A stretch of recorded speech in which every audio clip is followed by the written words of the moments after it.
Butere venaku z'omwezi ziri 14 omwezi tuli mu gwa Desemba omwaka 2023.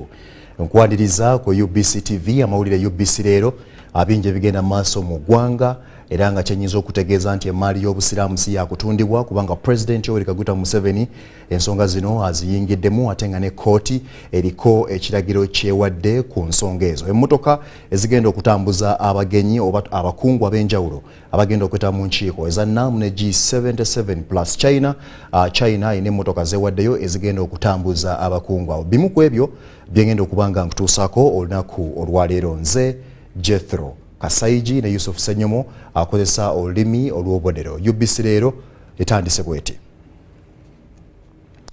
President Yoweri Kaguta Museveni asinkanye omusinga wa Renzururu Charles Wezire Mumbere ne mukyala we Nyabagole Agnes Thungu Asimawe mu maka g'obwa President Entebbe.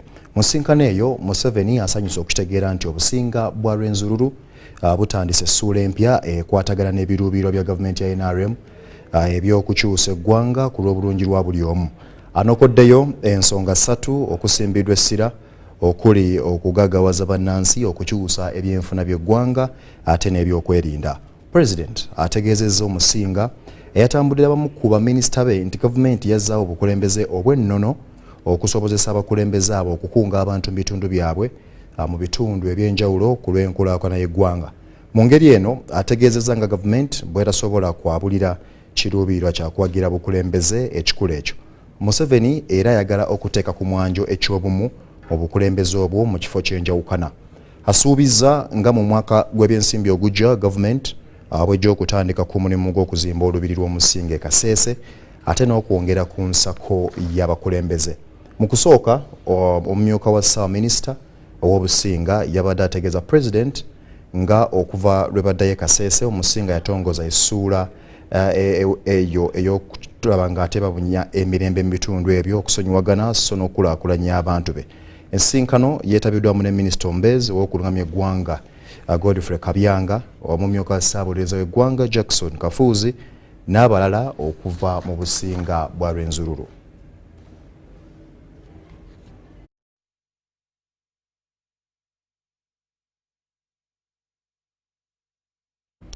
Bwetweyongerayo ekitongole mu maka gwa President ekirwanyisa okunyaga abasigansimbi batongoze enkola ku mitimbagano okubayamba okutuukiriza omulimu gwabwe.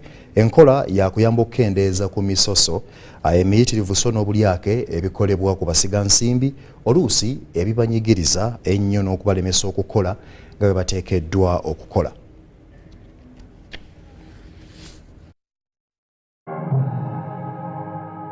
Okumala emyaka mingi bamusigansimbi abaakuno n'abava ebweru w'eggwanga abadde beemulugunya ku misoso enkumu gye bayitamu okukkirizibwa okukola kuno. Kino kiremesezza emirimu okutandika mu budde ate n'okusaasaanya omusimbi omuyitirivu ogwaliteereddwa mu kukola emirimu. Kati n'ekitongole mu maka g'obwa Pulezidenti ekikwatibwako okutaakiriza abasigansimbi okunyigirizibwa bataddewo enkola ku mutimbagano eneekendeeza ku misoso so n'okunyagibwa.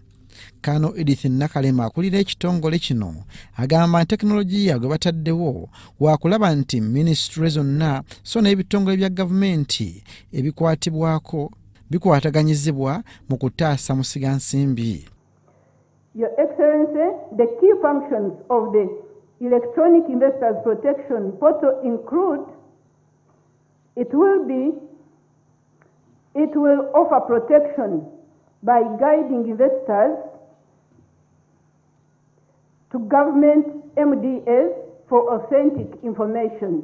Because, Your Excellency, among the many complaints we receive include the investors falling in the hands of fraudsters or wrong elements, maybe to be general with your permission, Your Excellency.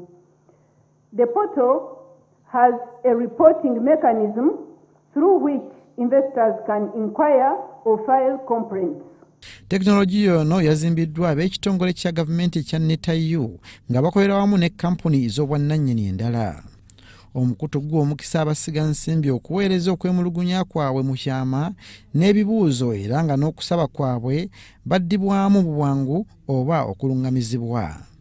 omukulembeze w'eggwanga Yoweri Kaguta Museveni ayozaayozezza Nakalema ne baakola nabo olw'amaanyi ge bataddemu n'aggumiza ne ku nkola ya gavumenti ya Uganda ey'okukwatizaako bamusigansimbi. I think the problems have been two. Problem has been the work is a lot, but I think also these groups, your recruitment approach, be careful about the people you recruit. Don't recruit people by looking at their papers. This is not a job. It's not a... I gave the example of how I built up the URA originally. When we came into government, after a few years, I discovered that there was very low collection of taxes. I think the Minister of Finance was Kiong at that time. He's the one who told me that the tax collection that time was 4% of GDP. So there was no collection of taxes. So these agencies don't bring papers, qualification, no. Integrity. Museveni era ayongeddeko nti okusoomoza kwa Africa okusinga kwe kubeera n'enkola eziteekebwawo nga tezisobola kukola mu mawanga ga Africa ate n'endowooza yaago kuba musigansimbi abagwira. East Africa would be very far. So when we watched all this, in the NRM we were very clear. We said no. From the beginning, liberate the private sector. Let the people, yes, the land is, the natural resources are here, the labor is here, let the people with capital come.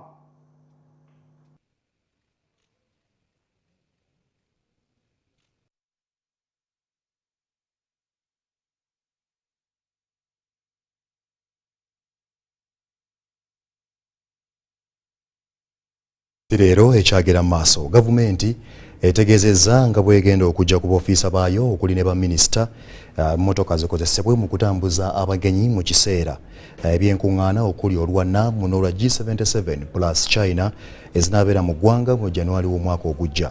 Bw'abadde ku mukolo ogw'okukwasibwa emmotoka eziweereddwayo gavumenti ya China okuyamba ku by'entambula mu nkuŋŋaana zino, omuteesiteesi omukulu mu ministry y'ensonga z'eggwanga Vincent Bagiire era ategeeza nti emmotoka zonna za kuteekwa ku kisaawe Kololo okuva nga 18 omwezi guno ogwa Desemba zeekebejjebwe era ziteekebweteekebwe bulungi okukola omulimu.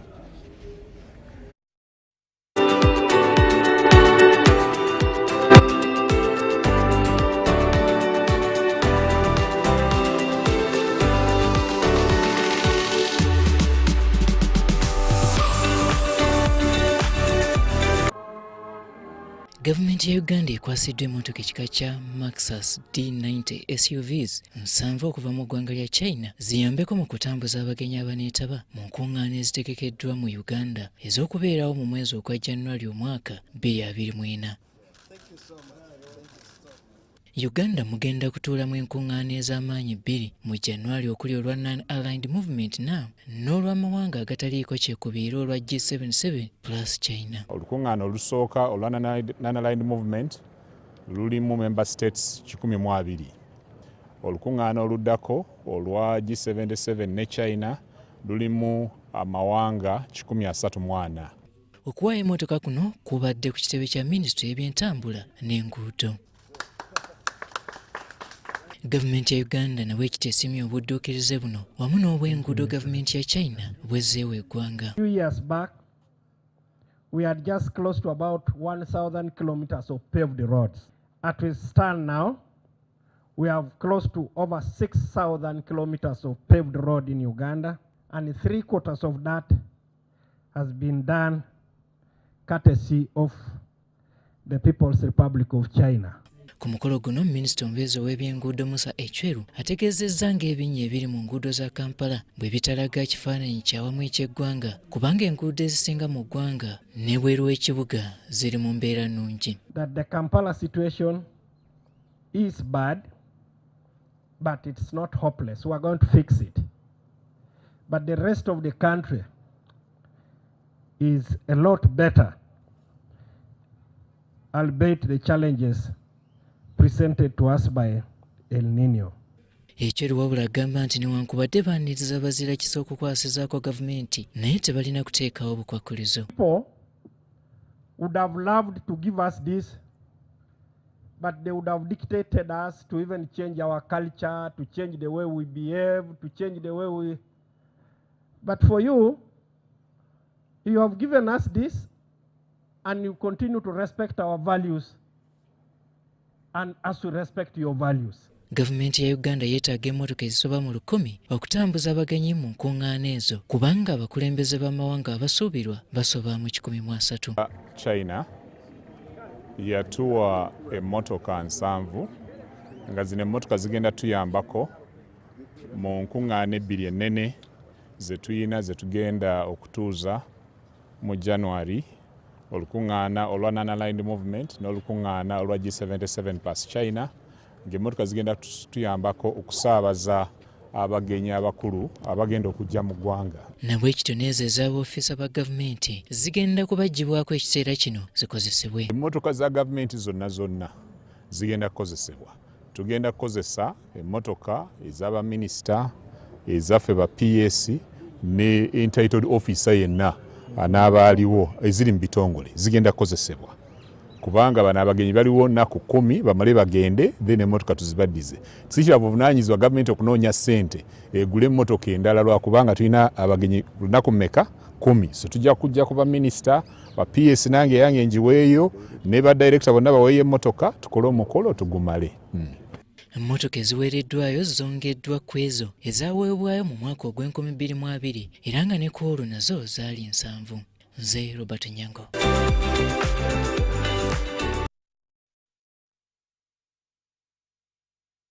Webale nnyo Robert Onyango. Kakati kooti ejulirwamu mu Kampala eyimirizza okutunda ekitebe ky'obusiraamu okutudde omuzikiti gwa Old Kampala ku Nnyondo.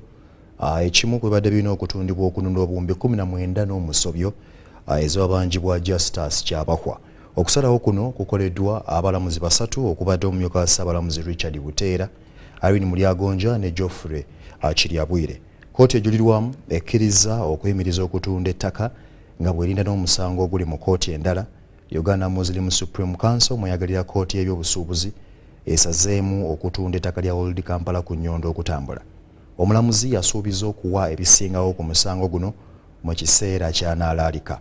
Kooti y'ebyobusuubuzi mu maaso g'omulamuzi Christopher Gashirabake yakkiriza Justus Kyabahwa okugenda maaso n'okutunda ku Nnyondo ebyobugagga by'obusiraamu mu bitundu ebitali bimu eby'eggwanga okuli ettaka Echanja, square mile y'ettaka Ebuyikwe, yeka y'ettaka ku Lubas Road Ejinja, ettaka mu kibuga Mbale, Hoima, ekitebe kya Old Kampala okulina omuzikiti n'ebirala. Wabula kati kooti enkulu ekiyimirizza.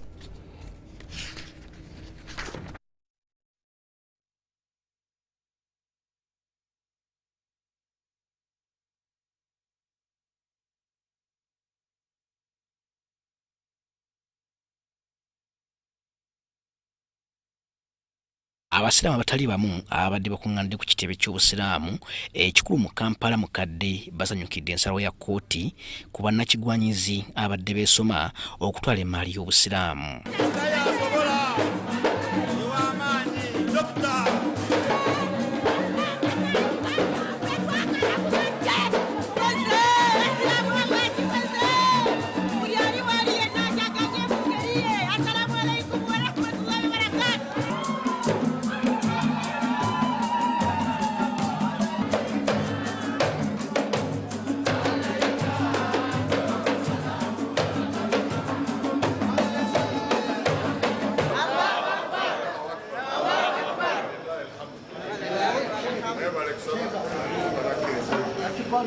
Ssentebe wa Uganda Muslim Supreme Council Dr. Muhammad Kisambira atunnyonnyodde ebivudde mu kkooti era ne yeebaza ekitongole ekiramuzi wamu n'omukulembeze w'eggwanga. Bwenkanya nedda temukwata bintu bya busiraamu era n'ekistopinga tekijja kubaawo era inshaallah tekijja kubaawo. Twagala okwebaza judiciary okutuwuliriza endulu ze twakuba mu kaseera akazibu n'okutuwa omukisa okutuwa abalamuzi abasukka k'omu ba justices bonna abakkiriza olwaleero ntwali batuufu okwekubira endulu. Kisambira era alambuludde ne ku kiragiro kya kkooti y'Ejjinja. Tule ne kyamaanyi waabwe bateese niye banaateesa ate babizzeeyo ew'omulamuzi baripootinge. Ate District Kaadi owa Kiso Sheikh Elias Kigozi avumiridde abagagga abatalina nsonyi ku bintu by'obusiraamu wabula ne yeebaza omukulembeze w'eggwanga okubangawo ku nsonga z'obusiraamu. Eri abantu abasuubuzi babeere bantu beesimbu babanga bakola obusuubuzi bwabwe. Tosobola kuba musuubuzi n'ogenda ku level esobola kusuubula na nnyumba ya Katonda, esobola kusuubula bya bugagga bya Katonda. Kiba kitegeeza nti olina embeera gy'obutaddewo mu bulamu bwo era olina obuzito bw'oba weetaddeko obunene. So abalamuzi abasatu abatuula mu Supreme Court basazeewo ne bayimiriza ne bastopinga tunda ebintu byabasiraamu.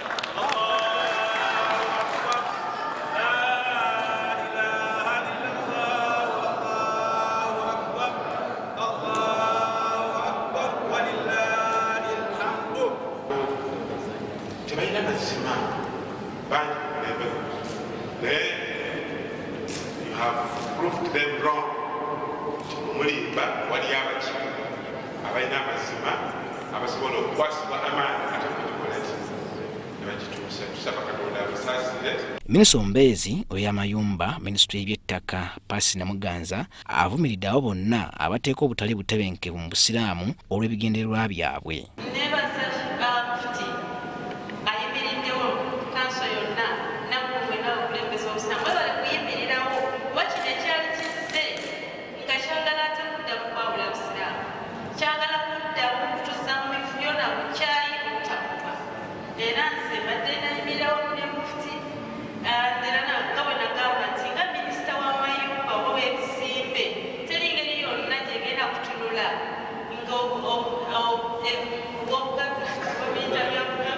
Namuganza asaba abasiraamu okubeera obumu beewala enjawukana ezibaza emabega.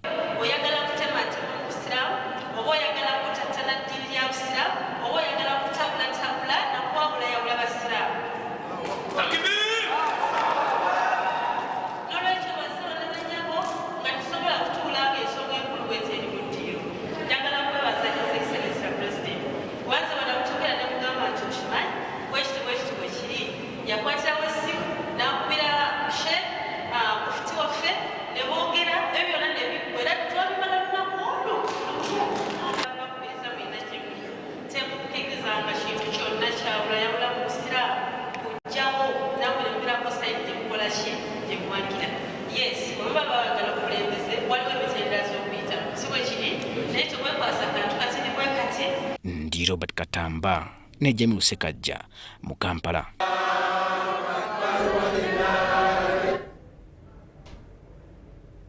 Kale abo babadde basiraamu ku muzikiti gwa Kampala mukadde nga batunnyonnyola ebimu ku bibadde mu kkooti n'ensalawo za kkooti ezikoleddwa ate nga tukitegeddeko nti ne Pulezidenti Museveni aliko ebbaluwa gy'awandiikidde Ssaabalamuzi wa Uganda Alfonso Owiny Dollo ku nsonga y'emu. UBC Leero ekyagera mu maaso. Kampumulimu katono nkomawo n'ekitundu ekyokubiri katudde.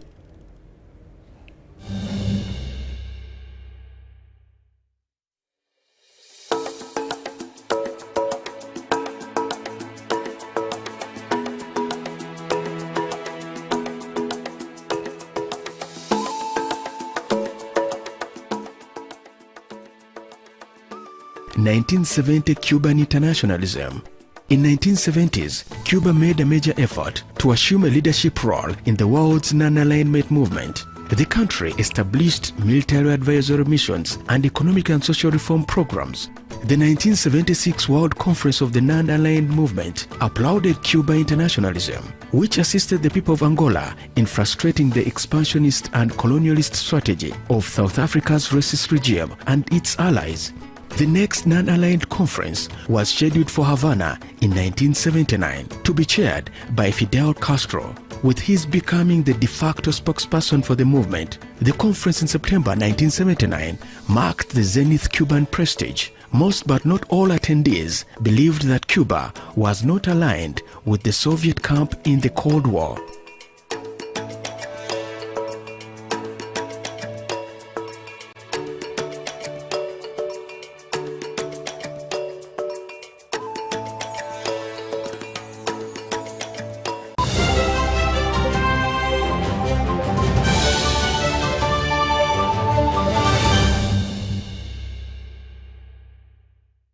Meet Brian Namanya, a visionary and a game changer whose team at Tubayo is breathing new life into domestic tourism. By curating exciting yet affordable experiences for Ugandans and foreigners to enjoy, with the help of technology, Brian is showing us all the immense potential out there. Those who know Brian know him as a serial entrepreneur who's always been challenging the status quo and won't stop now. Brian, we're in your corner. You are unstoppable. MTN, the Unstoppable Network, celebrates you. Visit www.tubayo.com and together, let's support Ugandans like Brian, who are driving our country's unstoppable progress. Sebo wanji eno ye biiriyo ekiki okebera malaria omutwalo gumu obujjanjabi bwonna emitwalo 10 engeri gye twamutaddeko eccupa. musawo tosobola kunsalirako nga sinaleeta mukyala wange wano sente zonna nazikozesa mugula eddagala mu zifamasi ne bihabu ebitaakoze. Naye mukulu gavumenti yagaba obutimba bw'ensiri gwabo mu makaago tebabusulamu. obutimba bw'ensiri twabufuna naye kati bajjamu ebituli tetumanyi kyebukolera. Kuuma ab'omu makaago obutakwatibwa musujja gwa nsiri ng'otunga obutimba bwo buli obujjamu ebituli okutangira ensiri. Kakasa nti obutimba bwo obusibira waggulu buli ku makya ate towanikako kintu kyonna okwewala okubwonoona. Kakasanga nti buli omu mu makaago asula mu katimba k'ensiri obudde kawubeere nga bunyogovu oba nga bwa bbugumu okubakuuma obutakwatibwa musujja gwa nsiri. Bwe tukwatira awamu tusobola okugoba omusujja gw'ensiri mu Uganda. Obubaka buno obukutuusibwako Minisitule y'ebyobulamu ng'eyambibwako Global Fund. Wait, Titus, you need to take your medicine. But Mom, they are playing without me. Here, swallow your medicine fast. I don't want you to get another headache from that infection. Medicines help us feel better when we are ill, but sometimes they can cause side effects. By reporting side effects, you help us learn about the medicine we use. This improves quality of care for each patient. Always report suspected side effects to NDA. Together, we can make medicines safer for everyone. This message is brought to you by National Drug Authority with support from Global Fund.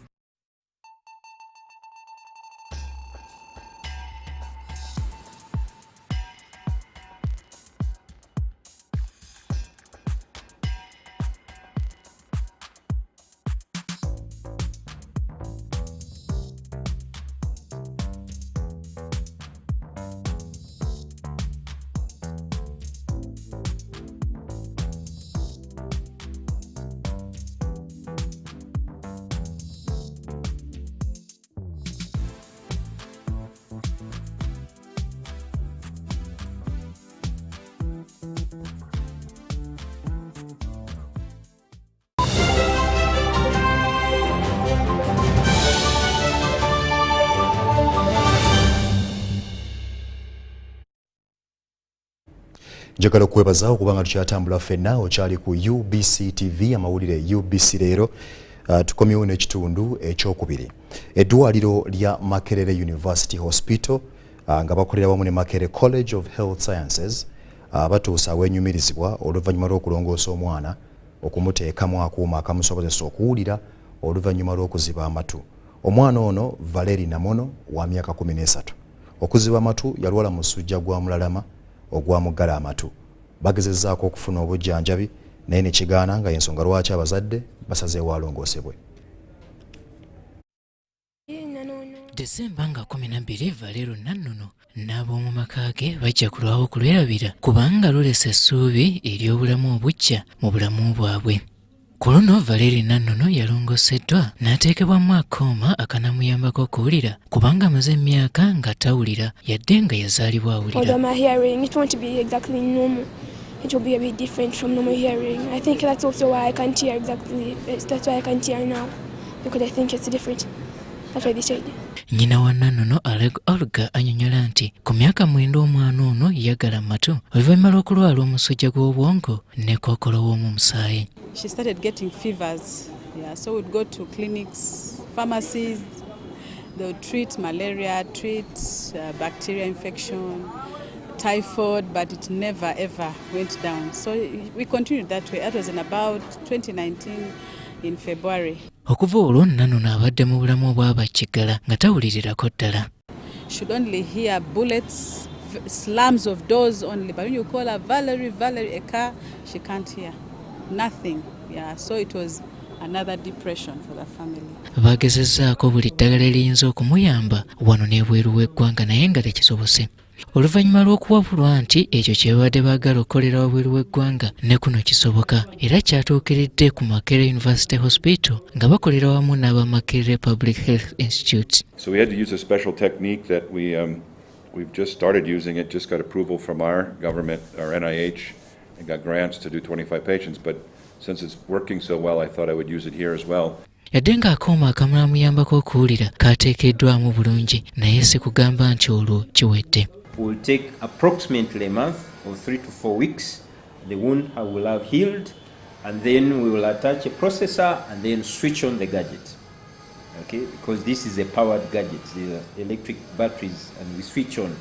Nga tanaba kutereera bulungi ono ajja kukiraagira akozesa ku tekinologiya ow'essimu okumuvuunulira amaloboozi nga bw'abadde akola luli. Omuntu okumuteekamu akooma kakokliya kompi gwe mutendera ogusembayo nga kimaze okuzuulwa nti omuggavu w'amatu oyo ebirala byonna tebikyasobola kumuyamba era akooma ako kateekebwa awaggala w'olyo mu kutu. Dorcas Kimono yakusakidde bino. Webale nnyo Dorcas Kimono. Tugenze Entebbe. Abatuuze b'Entebbe bawuniikiridde abantu abatanategeerekeka bwe basenze ekizimbe kya Entebbe Institute Club okubadde n'essomero lya Entebbe Central Secondary School. Abayizi abasukka 30 basimattuse okufiiramu. Waliwo abantu 4 bakwatiddwa ku nsonga eno wabula abatuuze balumiriza abakulembeze ba munisipaali okubaako ne kye bamanyi ku nsonga eno. Abaana basukka 30 basimattuse okufiira mu bifunfuku by'ekizimbe kya Entebbe Institute Club abatamanya ngamba kye bazinduukiriza mu kiro ekikeeseza leero ne bakirindiggula ennume y'ekigo. Abadduukirize basobodde okununula abaana bano mu kizimbe newankubadde nga waliwo abasimattuseewo n'ebisago bye bafunye okuva mu gafunfugu agabagwiridde. Ne batuuka wali eri ne bakonkona nnyo then ne batagulawo then ne bagulawo olugi by force then badde bakutte ebyambe na bingi nnyo. Entebbe Institute Club was founded in 1905 as a sports and a community sports club. Through the years until recently when we developed problems by land grabbers. Ekizimbe kye kimu kwekubadde n'essomero lya Entebbe Central Secondary School nga nalyo teryalutonze era ng'ebiwandiiko byonna byayonooneddwa. So far tulina ttiimu ey'abaana abadde batrainingira wano nga bagenda kuzannya Zimbabwe era nga basuubira nti bakiikiridde Uganda Zimbabwe basuubira okudda basanga amaka gaabwe we bazannyira we batrainingira. Kakati okusinziira ekiri wano zaabu w'ekibuga ky'Entebbe atwalibwa naye kitegeeza nti nno mu Ntebbe tulinamuko obukulembeze obw'omunguba era nkowola bannantebbe bonna okuvaayo mujje tulwanirire abaana baffe, tulwanirire ettaka lyaffe, tulwanirire ekibuga Ntebbe. Wano poliisi ewaliriziddwa okuyimiriza abasenda okukakkana nga waliwo abakwatiddwa saako n'ekimotoka ne kitwalibwa ku poliisi. We had problems also with a company called Tamale Foods who fraudulently got this property through custodian board, which claimed that they allocated it for some business functions, and since that time they have never had occupancy. Ebintu bingi bitundiddwa kanawulira wali wakati wa Toto ne Shero nabo babakubyewo ekyapa buli lunaku owulira ekipya ekigenda lunaku owulira ekipya ekigenda. Wabaddewo n'okwemulugunya ku ngeri ya afisi ya tawuni Kiraaka gye yajja obuyinza obugaba olukusa olusenda era nga wano ntuukiridde tawuni Kiraaka okubaako byatangaaza. Kampani eyitibwa eya Tamali Foods Exporters Limited basaba demolition permit. Demolition permit eweebwa mu mateeka aga Building Control Act aga 2013. So mwe twasinziira nga batuukiriza ebisaanyizo kati tulina kyamaanyi nnyo gye tuyinza okukola okuggyako municipal council yabawa olukusa okumenyawo ekifo ekyo. Ekifo kino kibadde kimanyiddwa nnyo okuba entabiro y'ebyemizannyo ssaako okusitula ebitone by'abavubuka era bino ebijjidde nga waliwo n'abaana babadde balindiridde okusitula okugenda okukiikirira Uganda mu mpaka za badminton. Nze Sula Kagugube, wano Entebbe. Njagala okwebaza okubanga tambudde ffenna amawulire gabadde mangi ddala bwenva wano ngenda ku Star TV emunyenye eggwanga ku ssaawa 3 amawulire ag'enkizo ku 3 gajja kubaawo ate nga mangi ddala wano nzikiriza nkusiibule nze Jethro Kasaigi nkoza ne Yusuf Ssenyumo akozesa olulimi olw'obubonero tukusiibudde.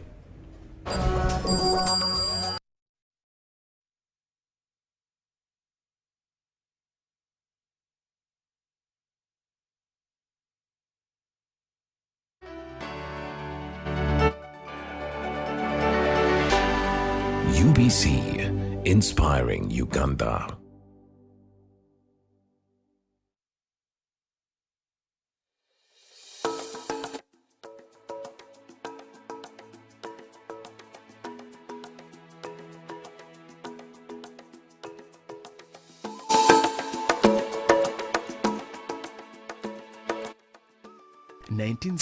Cuban internationalism. In 1970s, Cuba made a major effort to assume a leadership role in the world's non-alignment movement. The country established military advisory missions and economic and social reform programs. The 1976 World Conference of the Non-Aligned Movement applauded Cuba internationalism, which assisted the people of Angola in frustrating the expansionist and colonialist strategy of South Africa's racist regime and its allies. The next non-aligned conference was scheduled for Havana in 1979 to be chaired by Fidel Castro, with his becoming the de facto spokesperson for the movement. The conference in September 1979 marked the zenith Cuban prestige. Most but not all attendees believed that Cuba was not aligned